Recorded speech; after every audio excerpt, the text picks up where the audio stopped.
David Licauco, abay, and Miss Barbie Fortesa, mas lalo daw di umanong naging mas malapit at sweet sa isa't isa. Ang lahat ng yan, but before that, if you haven't subscribed yet to my YouTube channel, please don't forget to like, share, and subscribe at hit mo na rin ang notification bell for more showbiz updates. Bago tayo of course magpatuloy sa ating updates for today's video, hindi natin pwedeng kalimutang pasalamatan ang lahat po ng mga legit na nanonood, sumusubaybay at palagi ang nakaabang sa mga updates po natin. Maraming salamat po sa inyong panonood. Thank you so much. At ngayong araw pag-usapan natin ito, no, dahil hanggang sa ngayon ay talagang talk of the town at pinag-uusapan at inaabangan pa rin ang ilan sa mga updates patungkol kay Miss Barbie Fortesa, Jack Roberto, and David Licauco. May mga umuugong kasing mga balita at tila baga ginajudge itong si Mr. David Licauco sa hindi daw di umanong pagpapaalam nito, no? Hindi raw nagpaalam si Mr. David Licauco kay Jack Roberto patungkol sa romansa nila ni Barbie Fortesa. Matatandaan na maraming beses na po kasing gumawa ng mga serye at movie itong si Miss Barbie Fortesa, pero ni minsan po ay hindi po nagpaalam itong si Mr. David Licauco with Mr. Jack Roberto, kasi ilan sa mga actors, no, malalaking aktor, kapag po ang isang babae ay hindi siya, kumbaga meron siyang real life boyfriend or real life partner, sometimes nagpapaalam po yung lalaki kapag meron silang mga medyo masiselang scene na ginagawa, like kissing scene, ganyan. So this time, yun po yung isa sa mga nakikita din na parang dahilan kung bakit nagkaganon. Pero alam niyo po ba na mas minahal at mas talaga naman kinakiligan itong si Barbie Fortesa at si Mr. David Licauco dahil sa nakakakilig sila ngayon na parehas na silang single. After ngang i-reveal ni Miss Barbie Fortesa na hiwalay na sila ni Jack Roberto, ay kumalat din ang chikang single na si David Licauco.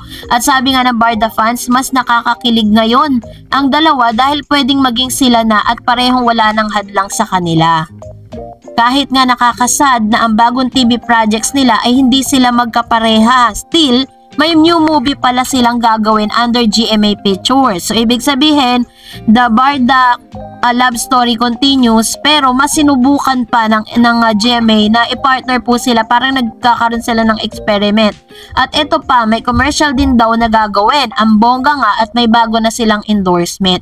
Matindi talaga ang tiwala ng mga produkto sa love team ni na Barbie at David. Siyempre, matindi rin ang paniniwala ng Barda fans na talagang sina Barbie at David ang bagay sa isa't isa. Kaya naman hindi rin sila sumusuko sa pag-asang darating ang araw na magiging totohanan ng relasyon ng dalawa at hindi lang pang TV at pelikula. Well, hindi rin naman kasi talagang magkakaila na iba ang dating ng tambalang Barbie at David Licauco. And yes, talagang bagay naman sila.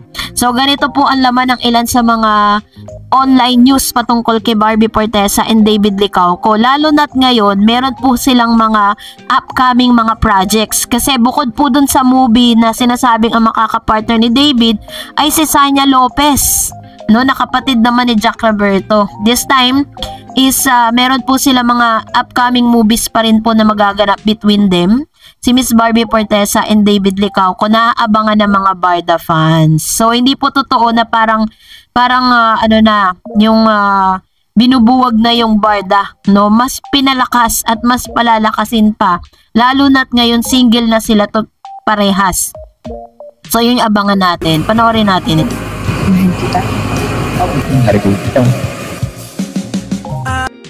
And for that, narito naman ang ilan sa mga reaksyon, komento at inyo pong mga binigay na mga reaksyon patungkol sa latest updates natin. Unahin po natin ang komento mula kay Miss Luz Biminda Ferrer. Sabi niya, wala yata dito sa Pinas si Jack. Kung wala siya sa Pinas, pag nasa Egypt siya, kasama niya si Miss Bini Aya. Sabi ni Miss Mercy, kilala.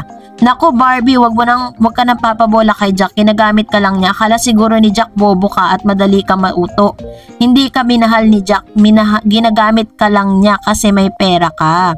And sabi ni Teodoro Hampton, si David Chinese, mahigpit sa pera, yaan mo Yaan mo na yang si Barbie kung siya matinong babae, meron siyang boyfriend. Bakit ganun siya makadikit kay David? Talo pa mag-boyfriend kahit sinong karelasyon. Magseselos, nagpapakita na ng motibo sa lalaki.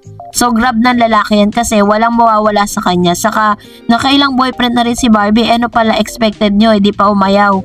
Di pag umayaw gusto magpalit, artista yan, masanay na kayo. Ayan, ito naman yung kanyang komento with regards to this, And yung mga nakikita natin na sobrang sweet sila kasi ang tawag po doon is method acting yun. Kapag po nakita nyo na ang isang artista na talagang grabe yung pagka-sweet pero hindi naman magkarelasyon, sometimes ginagamit nila yung tinatawag na method acting. Tapos meron silang mga sari-sariling mga partner, diba? Tulad si Barbie, si Jack that time. Sa Miss Victoria de Villalobos, we have to respect both parties. The best thing that we can do is to be supportive of whatever decision they have individually. They have the freedom and choice to follow their desire in life. It's reality that some people are not meant to be. Only God knows everything. Ayan, ito naman yung kanyang komento with regards to this. And tama naman, respetuhin natin yung naging desisyon ng dalawang side, diba? Hindi yung parang one-sided lang yung iba sa atin. Kung makahusga kay Barbie Forteza, ganun na lang. Ganun din naman kay Jack Roberto. So, let's respect to that. And sabi muli ni Miss Theodora Hampton, sa lahat ng breakup kay Catherine Bernardo ako saludo kasi hanggang ngayon wala siyang negative side, walang karelasyon kasi ang close ni Richard sa love team at hindi madikit kay Richard, desente pa rin ang galawan. I admire you Catherine, napaka-desente mong babae, sana kayo na ni Alden Richards. Ayan, so kinumpare niya rin naman, which is meron din naman po siyang katwiran doon, na parang kung si Miss Catherine nga, parang hindi siya ganun kalapit, hindi yung parang yun yung kanyang observation at yun din po yung na-observe ko during that time. Pero we don't have the right to judge people. Kailangan po is tayo maging fair, no? Sabi ni Miss Gloria Del Castillo, tagal nagtaste si Barbie sa kanya kaya kaysa niya ano masasabi mo? Sabi niya. And Miss Mercy, tama lang ginawang makipag-break si Barbie kay Jack. Wala namang mapapala si Barbie kay Jack. Gutom lang ang aabuti ni Barbie kay Jack. Sisikat at walang karir si Jack. Puro pagmumotor lang ang alam na trabaho. Actually, yun po talaga yung trabaho niya And yun nga, hindi nga lang siya masyadong nabibless sa mga malalaking projects. Kasi parang mas ngayon si Miss Barbie. And sabi ni Miss Marisa, wag humusga. Alamin muna bago mangusga. Si Barbie, love yourself. Mabuti kang babae. And sabi pa ng isang viewer natin, praise God, hindi pa huli ang swerte ni Barbie. Ayan, so ito naman yung kanyang komento with regards to this. So, sana nga, makatagpo na rin sila ng tamang tao para sa kanila at maging maligaya sila. And sabi ni Cora Weaver, kaya reasonable lang na mag-exit si Barbie sa kanilang relationship. Wala nang magpapakamartir sa panahon ngayon, which is true. Alam nyo, napakatapang ni Barbie Forteza para po iwanan yung 7 years na relationship. Alam naman natin na ups and down yan. May mga panahong masaya siya, may mga panahong hindi. So that's it for today. For more videos and updates, please don't forget to like and subscribe, and please don't forget to follow my Facebook page, Dar Eds TV. God bless everyone!